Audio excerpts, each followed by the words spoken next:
Thank you, Mr. Chairman, and I want to thank our witnesses for being here today. Mr. Moore, the current administration has given no indication that any existing Section 117 investigations are being continued.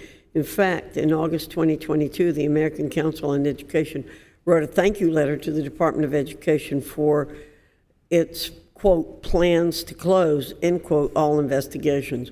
Why is it crucial for the department to follow through with these investigations instead of quietly closing them based on requests from post-secondary education stakeholders?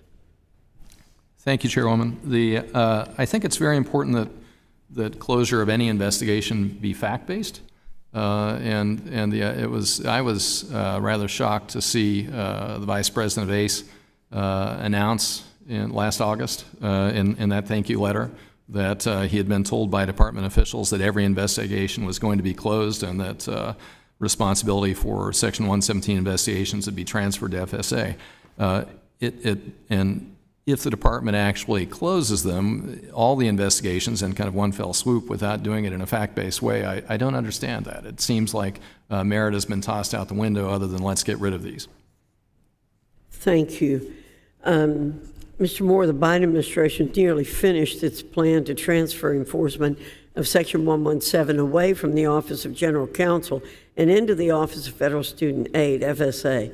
Given FSA's skill set and current workload to implement the president's illegal student loan cancellation schemes, is FSA well equipped to handle Section 117 enforcement?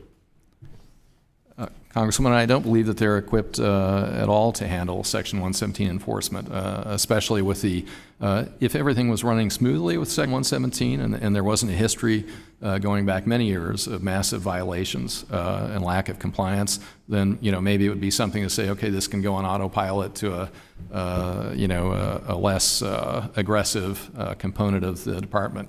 That's not the case, and so it's an extremely strange time to more or less downgrade the investigative potential that the department has when they're looking at these investigations. So it doesn't make any sense at all. Thank you. Mr. Singleton, you mentioned the state of Florida passing bipartisan, unanimous legislation to protect Florida universities.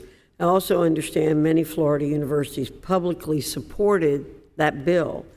Can you elaborate on how this coalition formed to promote common sense foreign influence reforms? Absolutely, and yes, it did pass unanimously in both the Florida House and Florida Senate before being signed into law by the Florida governor.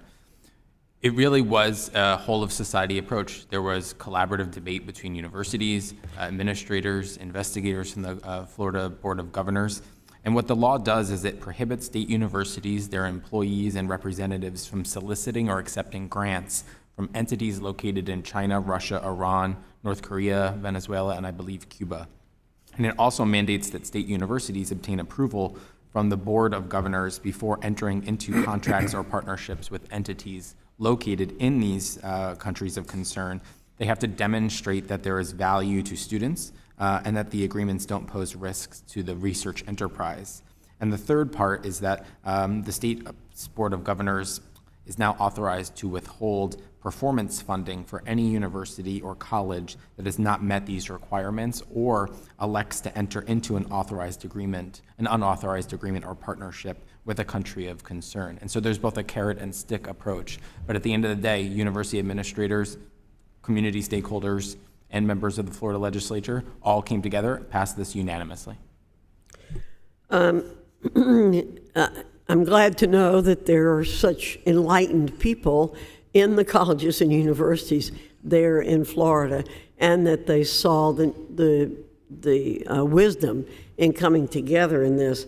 I think protecting our students and national security should be a bipartisan issue. It should be something that all our citizens care about. And I urge my colleagues on the other side of the aisle to join Republicans in these efforts. Thank you, Mr. Chairman. I yield back. Thank you.